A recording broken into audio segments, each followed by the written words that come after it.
Anyway guys, today we're gonna talk about the most controversial things known to man. So please, if ka-cancel nyo kami, okay lang. Ako ba? Yung sa IG. Wait lang, pagkatas yun. I'm beautiful. Sabihin namin tungkol sa tao na yun, tapos di namin pinakita. If the shoe fits. If you know, you know. If may nasabi kaming related sa'yo talaga yun. So hey guys, today, we're gonna be doing a video about answering questions that are probably controversial for you guys. And sana wala mang ka-cancel sa amin kasi mas cancelable kayo. Ano? Ay. Okay. Eto, sa lahat ng nakaaway mo, sino pinaka-favorite mo? Yung talagang babalik-balikan mo na parang mag-away pa rin tayo hanggang ngayon. Siguro yung bigyan niyo ako mag-time mag-isip. Siguro yung recent kong walang magne-name drop. Ay, wala. Yun, favorite ko yun kasi Favorite mo yun? hindi naman sa favorite, pero alam mo yun, parang nabigyan niya ako ng thrill, nabigyan niya ako ng medyo nawalan kasi ako ng brain cells kausap siya. Tapos parang nag-i-insert siya ng mga topics sa away namin na hindi naman relate sa pinag-uusapan namin. Alam mo yun, yung parang, ang hirap bobo to ah. Kanya-kanya na! Ayun yung favorite ko. So, ang first question, para kay Nicole. Huwag ka matawa, wait lang, wala pa. Paano natin sa story to? Sino ang favorite mong nakafubo dati? Go!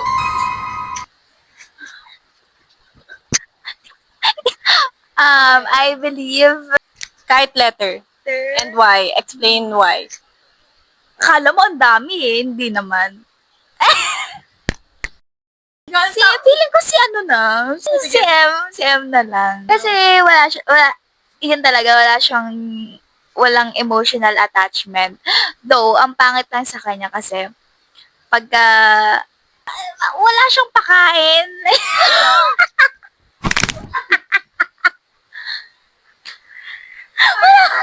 Hell no, man. What the fuck, man? No, I mean, wala siyang normal na food. Okay, get Yung food talaga, like after yun, So, wala siyang aftercare. Okay, gets. Gets. wala siyang Noon pag care. Pero ang kagandahan sa kanya, yun nga, wala talaga siyang emotional attachment. Tapos, talagang, So, very easy lang ang transaction. yun na yun. Very easy lang transaction. Yun na yun. Thank you. Okay, mine naman. Siyempre, boyfriend ko. Hindi ko yun kapubo, pero laki. Sarap. May abs, may biceps. Magaling. Okay, next.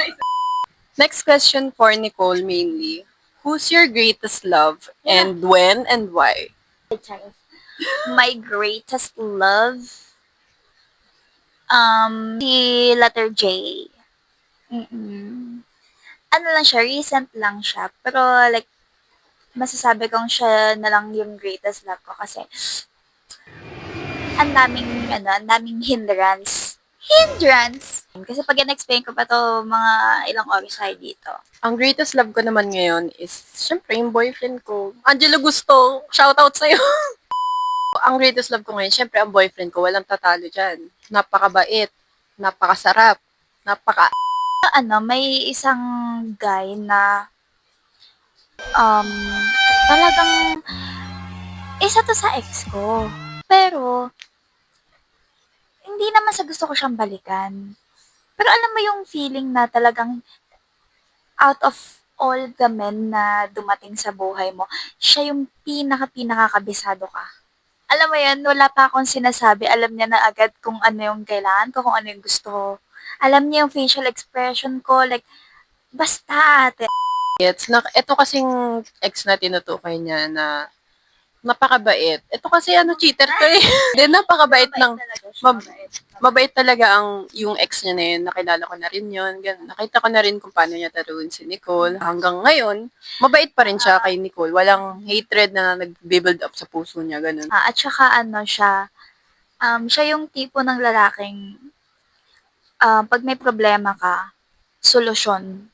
Siya yung solusyon. Pero si guy na kasi na 'to, pag may problema ka, sige anuhin natin yan bukas. Hindi, sige ako na bahala. Alam mo yun? Gets kita kasi yun yung boyfriend ko ngayon. Parang yung pagkalalaki talaga andyan, yung tawag na accountability sa mga bagay na hindi naman niya dapat inoobligay yung sarili niya. Actually. Parang kahit alam niyang kaya ko nang gawin, or kaya mo nang gawin, ginagawa niya pa rin for you. Like, yun yung totoong lalaki, yun yung totoong boyfriend. Pero, ang sad part lang kasi, hindi ko naman mapipilit yung sarili ko na gustuhin talaga siya. I mean, okay siya, mabait siya. Like, sana yung ugali niya nasa ugali ng taong gusto ko talaga. Mapapaganon ka. So, hindi ko na talaga mapipilit kung hindi ko talaga siya, like, kung ikikip ko pa din siya sa sarili ko, tapos knowing na hindi ko naman siya gano'n kagusto na, parang, ang selfish ko naman kasi pwede pa siyang mapunta sa tao na kaya talaga din siyang mahalin ng the way siya magmahal. Tsaka pakiramdam ko, Nicole, I feel like you just like the idea of him and what he can do for you, not himself talaga. Kasi hindi mo gusto yung physical appearance niya. Wait, hindi yun masama. It's just being real. Hindi naman natin nilalait. Hindi niya lang type talaga. Hindi niya lang type talaga. Pero, huwag ka mag-alala. Sasend ko lang to kay... Joke lang. Hindi yun masama na hindi niya type. Inaamin naman din niya yun na ganun nga. Hindi niya kaya dahil iba yung gusto niya sa lalaki kasi. Like, siguro feeling ko, kaya lang hindi ko siya fully ma-appreciate kasi may gusto din talaga akong iba. Appreciate mo lang yung mga ginagawa niya for you, pero hindi mo siya kaya mahalin. Oh. So sad. Hope you find your true love. Like, sad talaga yun sa Pwede part bang na- huwag mo na kausapin si Nicole? Ako talaga yung Cut off mo na to. Ako talaga yung problema. Cheater to. Hoy, huwag mo tularan yung Hala! Okay, question for you. Do you like the life you have right now? No, thank you. Why? Like, oo na hindi. Kasi meron akong privileges na, oo kasi meron akong privileges na a normal person or a majority of people na wala, ganun. Pero hindi rin kasi yung freedom ko very ganun. Yung magulang ko kasi very strict sila. Like, gets naman. Pero, ibang level yung pagka-strict nila. And I think some of you would get it. Pag strict yung parents nyo, hindi nyo talaga magugustuhan umuwi hanggat maaari sa labas. Pag hindi okay yung bahay nyo, hindi mo feel safe dito, lagi ka na sa labas. Yes. Yes. Kasi, okay naman ako. Like, I have my freedom. Di naman, like, nakakakain din naman ako ng matino. Okay din naman yung family. Yeah. Okay siya.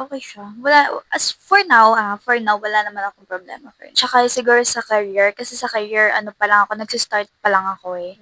Pero alam ko naman na may process para dun. So, ayun, tinatanggap ko yung process na kailangan kong pagdaanan. Okay, off to the next question. So, last question, very personal. Di naman personal, pero nung senior high school, sino yung, nung grade 11 and 12, is yung pinaka hindi mo talaga nagustuhan? Nakasundo ko naman siya At some point. at some point. Oh, naging friends naman tayo. Bulang. Ang dami niyang tinatago. Oo. Diba? Parang sobrang, yung mga niya sa social media, parang sobrang facade. Tapos gusto ka pa ng boyfriend niya. Erase. Totoo naman Erase. Sobrang iba niya sa personal at saka sa social media. Ito naman siya masisisi sa ganun, kung ganun yung gusto niyang i-portray sa social media. Kasi, hello, may freedom naman siya para gawin kung ano yung gusto niya, 'di ba? So, basically, social climber. Ganun siya, social climber talaga siya. So again, wala naman tayong magagawa doon kasi social media niya yun.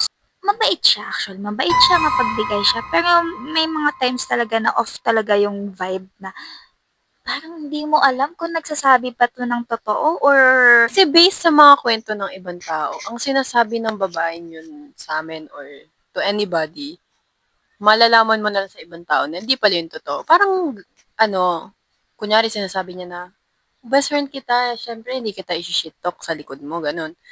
Pero malalaman mo sa ibang tao, binabadmouth ka. Parang ganun. Animosity. Yun, animosity. actually parang wala nga siyang pinagkakatiwalaan kahit sino eh. Parang halos sa lahat may tinatago siya. Halos lahat ng naging friend group niya nung senior high school, hindi siya nagtagal.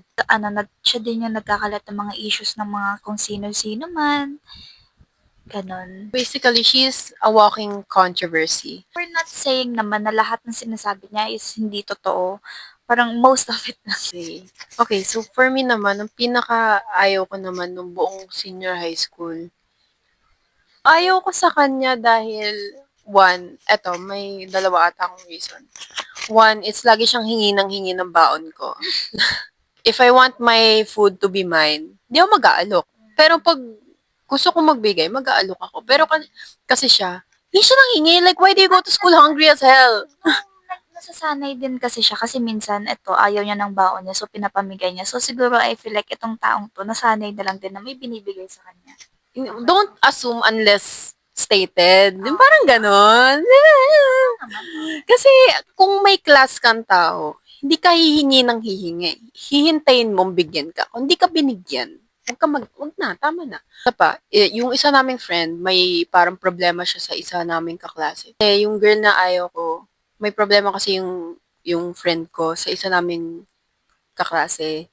Which is yung problem na yun, very napaka-dapat secret lang. Kasi parang iba na yung problema eh. Tapos nalaman nalaman ko na pinagkakalat niya sa ibang kaklase namin. So, alam na ng ibang kaklase namin kahit hindi naman namin talaga siya ka-friend group. Nasasali lang siya sa usapan kasi umuupo siya palagi dun sa kung saan kami lahat umuupo. Okay. Nainis ako dun. Okay. Kasi, tapos, etong friend ko naman na may problem, ang bait niya pa rin dun sa girl na nagkalat. Parang, baby girl, please come here. She's quite okay naman. Maano lang, mabanglait lang din. Ano siya, kunyari kausap niya ako, sa akin siya side. Kausap siya si Nicole, sa kanya siya side. Parang kung sino lang kaharap niya, yun yung kakampi niya. A friend to all is a friend to none. Parang ganon. Okay, so that's the end of our podcast, guys. Sana, by the end of this video, don't cancel us. Meron pa kaming susunod na podcast. Yeah, I'm gonna upload it very soon. See you guys! Bye!